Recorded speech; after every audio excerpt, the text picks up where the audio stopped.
So at Humanific, we're focused in the area of innovation, and we help companies to think about how can they be more innovative in a structured way. We help them in different ways. Many times we're focused on the area of strategy. So we have a lab that's called Strategy Lab, and our labs are really our practice areas. We also have a lab that's called Understanding Lab, which is focused on communication, but really communication from the perspective of understanding, making complicated things understandable to people.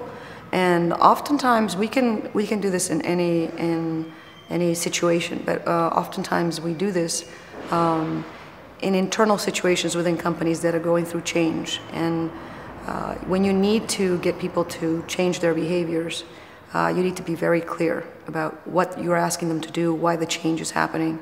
So really, it depends where the client is. And sometimes we might get involved in helping them think about that change, helping them think about their future and their vision, so which is more on the strategy side. And other times, we might do both. We actually also help them figure out the communication side of that situation, or maybe they figured out some things already.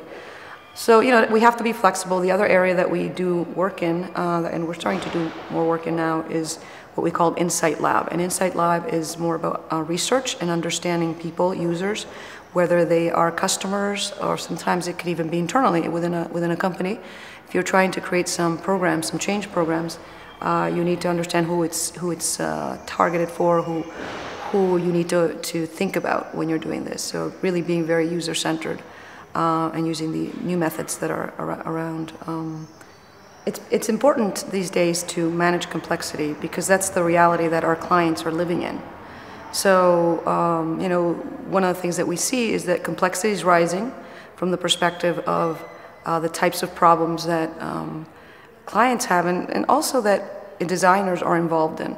So if you want to be able to play in that space and have a key role, you have to learn how to deal with that complexity. It's also important because more and more we see that the teams that are solving challenges are multidisciplinary. And that means that we have to learn other skills that we weren't so used to, that weren't traditionally taught. We've been, I think, as a practice area, more used to working by ourselves or in groups with other designers. And that means that you speak the same language, you have same processes, ways of thinking. So what happens when suddenly you're in a multidisciplinary team, and you're in a multidisciplinary team from the beginning.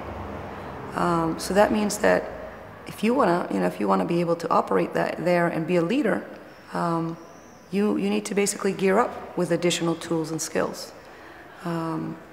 So that's one of the main areas. I know we often talk about having methods and particular skills and processes, and we've sort of adapted design methods with creative problem-solving methodologies that help you be more strategic, and that really take you up a level.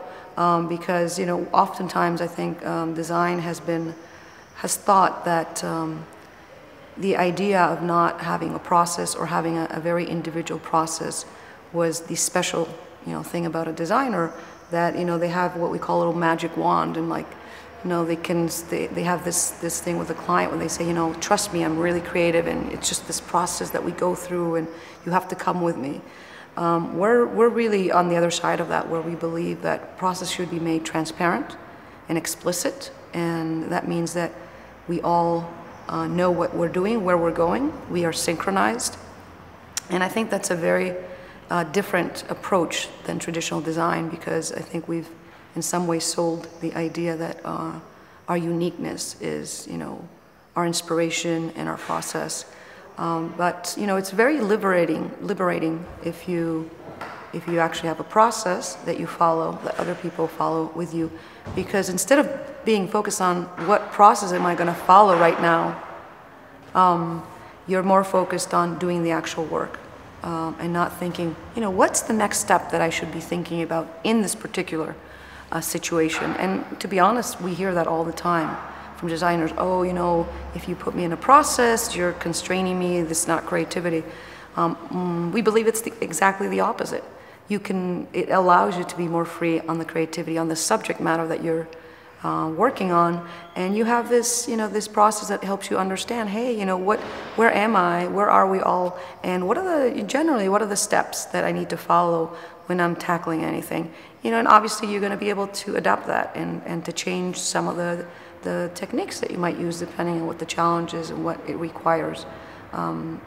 Maybe it has to do with what the customer needs or the people that are involved have to do, but having an underlying process really helps you out a lot.